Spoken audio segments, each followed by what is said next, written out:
하나님을 믿으면 끝날 것이다. 이 찬양 우리 다 같이 이제부터 좀 알 것 같아요. 많은 사람들이. 자, 이 찬양 들으시겠습니다. 모든 것이 끝났다고 말하니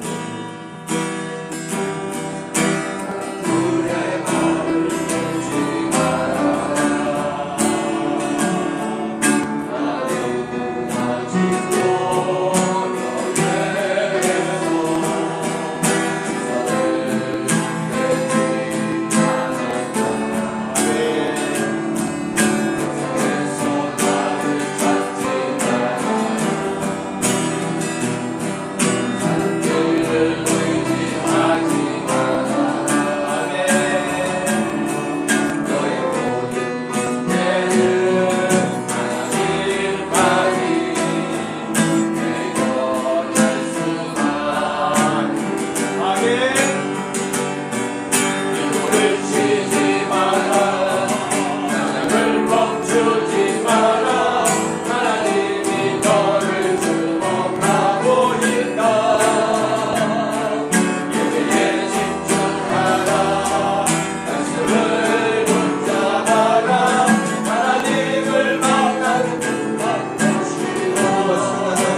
말하는 자의 소리여 이르되 외치라. 대답하되 내가 무엇이라 외치리까 하니 이르되 모든 육체는 풀이요 그의 모든 아름다움은 들의 꽃과 같으니 풀은 마르고 꽃이 시듬은 여호와의 기운이 그 위에 붐이라.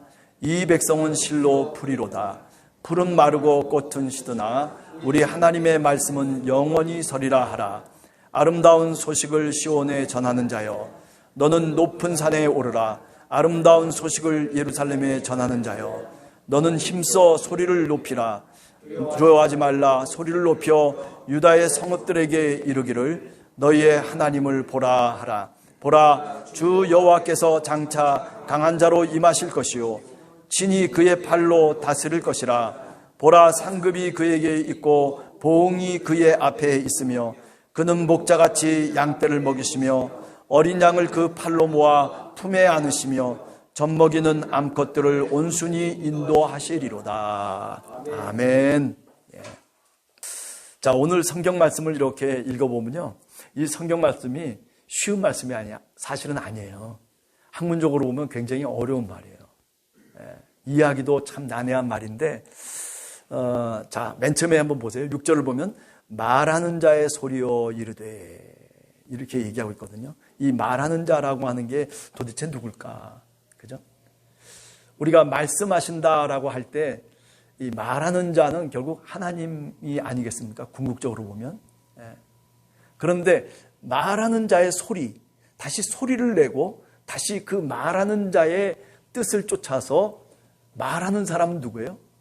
그거는 예언자죠, 지금 얘기하면. 그러니까 이사야서에서 보면 이사야 예언자라고 얘기할 수 있죠. 그러니까 오늘 말하는 자의 소리여 이르되 외치라. 하늘에서부터 뭐라고 이사야 선지자에게 얘기하냐면 외치라는 거예요. 너는 외치라. 어느 정도로 외치라고 얘기하냐면은 이제 40장 초반에 보면 이런 얘기가 있어요. 2절에 보면 예루살렘의 마음이 닿을 수 있도록 외쳐라. 40장에서는 시대적 배경이 어디에 있고 장수적 배경이 어디에 있냐면은 시대적 배경은 바벨론 포로 속에 살고 있는 사람들에게 지금 얘기하는 거예요. 예루살렘에 살고 있는 사람에게 얘기하는 게 아니에요. 예루살렘에서부터 바벨론까지가 얼마나 먼 거리입니까? 그죠? 1000km 이상 되는 먼 거리거든요.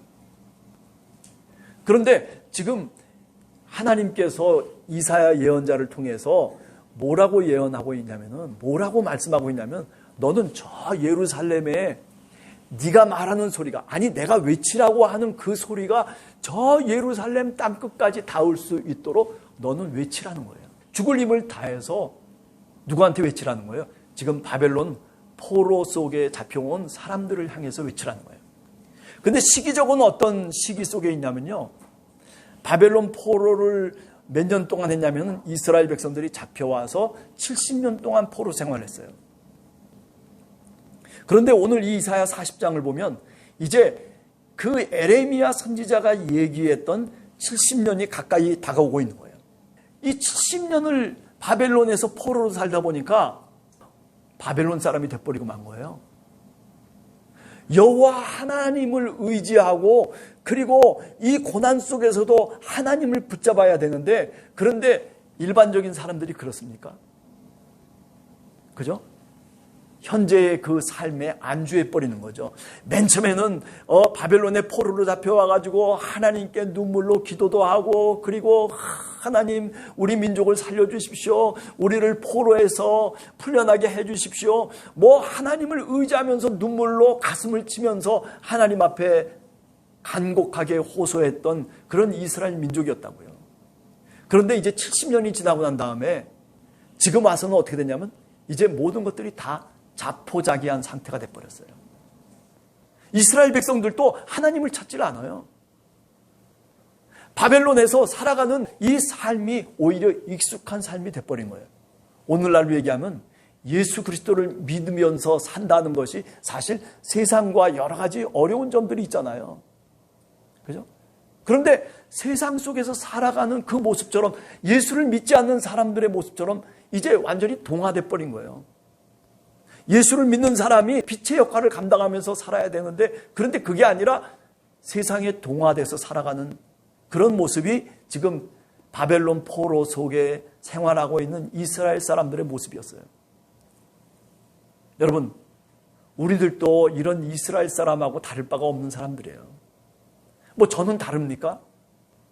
하나님이 은혜를 주시지 않으시면, 하나님이 힘을 주시고 지혜를 주시고 하나님이 나를 이끌어가지 아니하시면 우리도 이스라엘 백성들처럼 이제 하나님을 잊어버리고 살아갈 수밖에 없는 사람들이에요. 그런데 오늘 또 이 자리에 나와서 그래도 찬양하고, 그래도 우리가 참 믿음이 없는 사람임에도 불구하고 우리가 주님의 십자가를 붙드는 그 이유는 뭐냐면 하나님이 우리에게 은혜를 베푸셨기 때문이에요. 여러분, 그렇기 때문에 오늘 이 자리에 참석한 것이 이게 그냥 뭐 어쩔 수 없이 이 자리에 참석했다라고 생각하지 마세요. 이 자리에 참석한 것은 하나님이 나를 은혜로 이끄셨기 때문입니다. 믿으시기 바랍니다. 하나님이 은혜를 이끄신 거예요.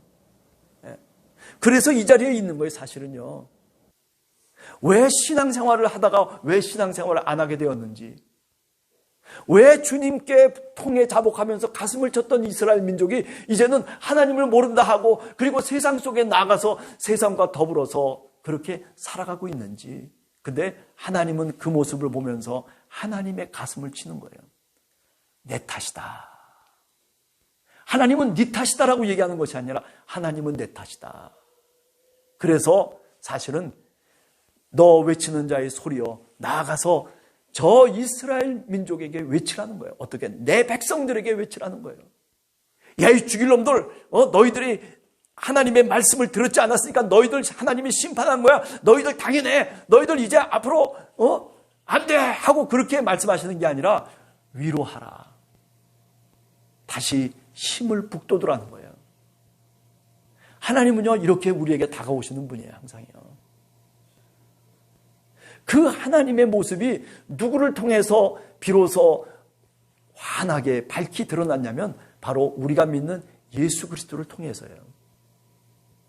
예수 그리스도, 그분이 이스라엘 백성들은 알지도 못했는데 그분이 와서 하나님의 모습을 그대로 계시해 주셨어요. 하나님은 사랑의 하나님이구나. 하나님은 자신의 목숨을 버리기까지 우리를 그렇게 간절하게 사랑하시는 분이시구나. 그래서 내 마음을 위로해 주시는 분이시구나. 내가 좀 잘못하고 내가 죄악 가운데 살아간다고 해서 하나님이 나를 심판의 채찍으로 때리시는 그런 하나님이 아니라 내 손을 붙잡아 주시면서 다시 용기와 힘을 주시는 하나님. 그게 누구의 모습이에요? 바로 예수 그리스도 우리 주님의 모습이에요. 그렇게 예수 그리스도 우리 주님이 하나님의 온전하신 계시로 이 땅에 오신 거예요. 근데 이스라엘 백성들은 그것을 이해하지 못하죠. 세상의 원리를 갖고 신앙의 원리 잣대로 삼는 거예요. 세상에서는 어떻습니까? 힘 있는 사람이 몽둥이로 쳐도 꼼짝 못해요. 법을 어기면 법을 어긴 만큼 벌금도 내야 되고, 그리고 그 다음에 거기에 따른 징벌도 처해진단 말이에요. 오늘 우리가 사는 세상도 어떻습니까? 법을 어기면 그 다음에 법을 추적해가지고 그래가지고 벌금도 매기고, 죄만 있으면요 그 죄에 가만두질 않는 거예요. 끝까지 징벌을 한다는 거예요. 그런데 예수 그리스도는 이 땅에 오셔서 하나님은 그런 하나님이 아니라는 거죠. 아니, 이스라엘 민족들은 다 하나님이 그런 하나님인 줄 생각했어요. 왜 그렇습니까? 왜 그런 하나님으로 생각한 거예요? 세속 사회의 모습에 있는 것을 갖고서 하나님과 견주어서 얘기를 했단 말이죠. 그러니까 그게 얼마나 모순적인 얘기겠어요. 하나님은 전혀 다른 모습인데 예수 그리스도가 이 땅에 오셔서 그 전혀 다른 모습으로 하나님을 말씀하신 거예요. 귀신이 들린 자에게 귀신을 쫓아내 주시고, 질병에 걸려서 그야말로 힘들어하는 자에게 찾아가 주셔서 그래서 그 질병을 치유해 주시고, 아니 배고파서 못 살겠다라고 그저 아우성 치는 사람들에게 오병이어의 기적을 베풀어서 그래서 그들에게 제공하시는 그런 하나님, 전혀 다른 하나님이죠.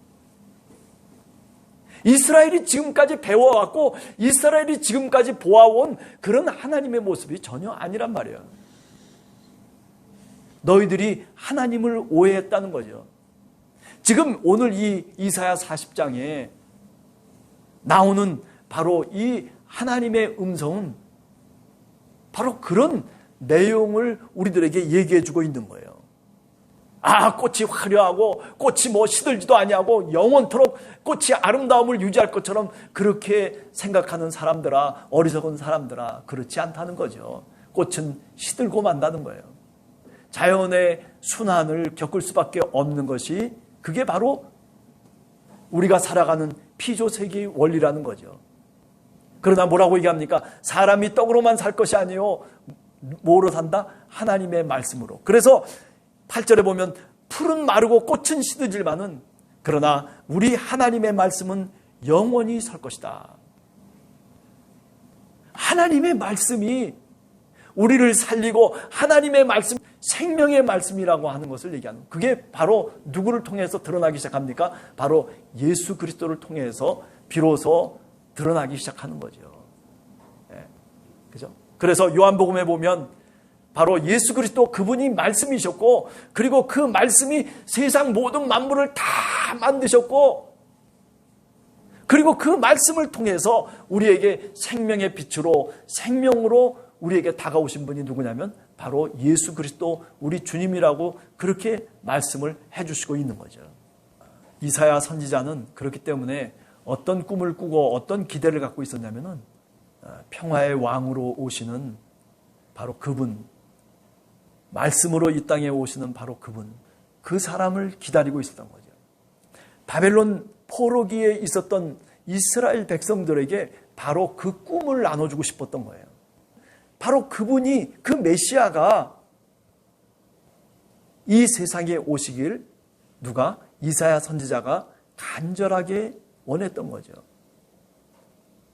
그러면서 너희들도 바벨론 포로 속에서 지금 지쳐있고, 에레미야 선지자가 예언한 70년, 우리 지금 70년 다 지나갔는데도 아무 일도 없잖아. 하나님이 무슨 우리들을 사랑하셔? 하나님이 어떤 하나님이야? 우리를 버리셨어. 신앙 없는 그런 허튼 소리로 지나가 버리고 있는 이스라엘 민족을 향해서 다시 꿈을 꾸라는 거죠. 하나님은 우리를 버리신 것이 아니라는 거예요. 아름다운 소식을 하나님께서 우리에게 주실 것이라는 거예요. 조금만 기다리면 하나님께서 길을 여시고, 사막이나 광야나 하나님이 예비하고 준비하고 하나님이 여셔서 우리로 하여금 이제 저 예루살렘에 나아가서, 그래서 하나님과 더불어서 살아갈 수 있는 그 나라를 건설하게 될 것이라고 하는 그런 꿈을 누가 얘기하는 겁니까? 이사야 선지자가 기대하고, 이사야 선지자가 그런 꿈을 꾼 거예요. 그래서 오늘 이렇게 우리들에게 이사야 40장을 통해서 그 꿈을 우리들도 갖기를 원하는 거죠. 예수 그리스도가 그 평화의 왕으로 오셨는데, 문제는 뭐냐면은 우리가 살아가는 세상이 이 평화가 없는 세상이에요. 세상이 요지경인 거예요. 세상이 요지경이에요. 옛날에는 몰랐어요. 지금 이 세상 속에서 뭔가 지도자라고 해서 살아가는 사람들이 차라리 없으면요, 우리 가만히 놔두면 훨씬 잘 살 것 같아.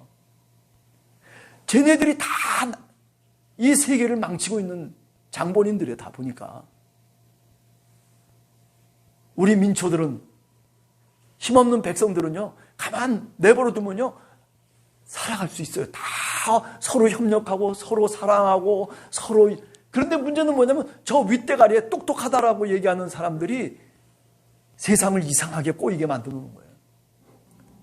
차라리 가만 내버려 두면 오히려 아마 경제도 잘 될 거고요, 아마 모든 것들이 잘 돌아갈 수 있을 거예요. 근데 꼭 개입해가지고, 꼭 인간이 꼭 자기 뜻을 개입해가지고, 자기 유익을 개입시켜가지고, 그래가지고 엉망을 만드는 거예요. 신앙생활도 그렇더라고요. 신앙생활도 꼭 뭘 어떻게 지시를 하고 어떻게 해가지고 그래가지고 신앙이 되는 것처럼 그렇게 착각하는데, 그런 거 아니에요. 신앙도요, 그냥 내버려 두는 게 제일 편안한, 그게 어떤 신앙인지를 분명히 알 수가 있어요. 내가 내 자신을 아는 거 아니에요. 가만 내버려 두면요, 내가 신앙인인지 아닌지 분명히 알아요. 수예배 나와야 됩니다.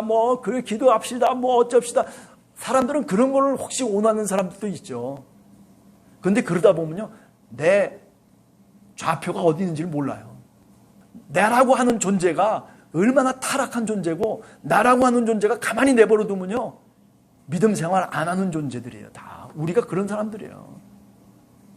근데 뭘 믿음이 있는 척하고, 뭘 믿음이 있긴 뭐가 믿음이 있습니까? 뭐 또 기도하는 척하고, 조금만 내버려 둬보세요. 조금만 내버려 두면요, 그냥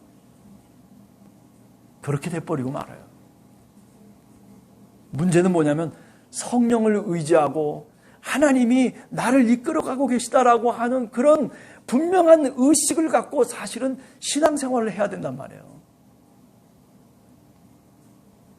누가 어떻게 살아가고 누가 저렇게 살아가고 그게 문제가 아니라 내가 문제인 거예요. 내가 하나님 앞에 하나님의 말씀을 붙잡고 그리고 하나님의 뜻을 생각하면서 살아가야 되는 거예요.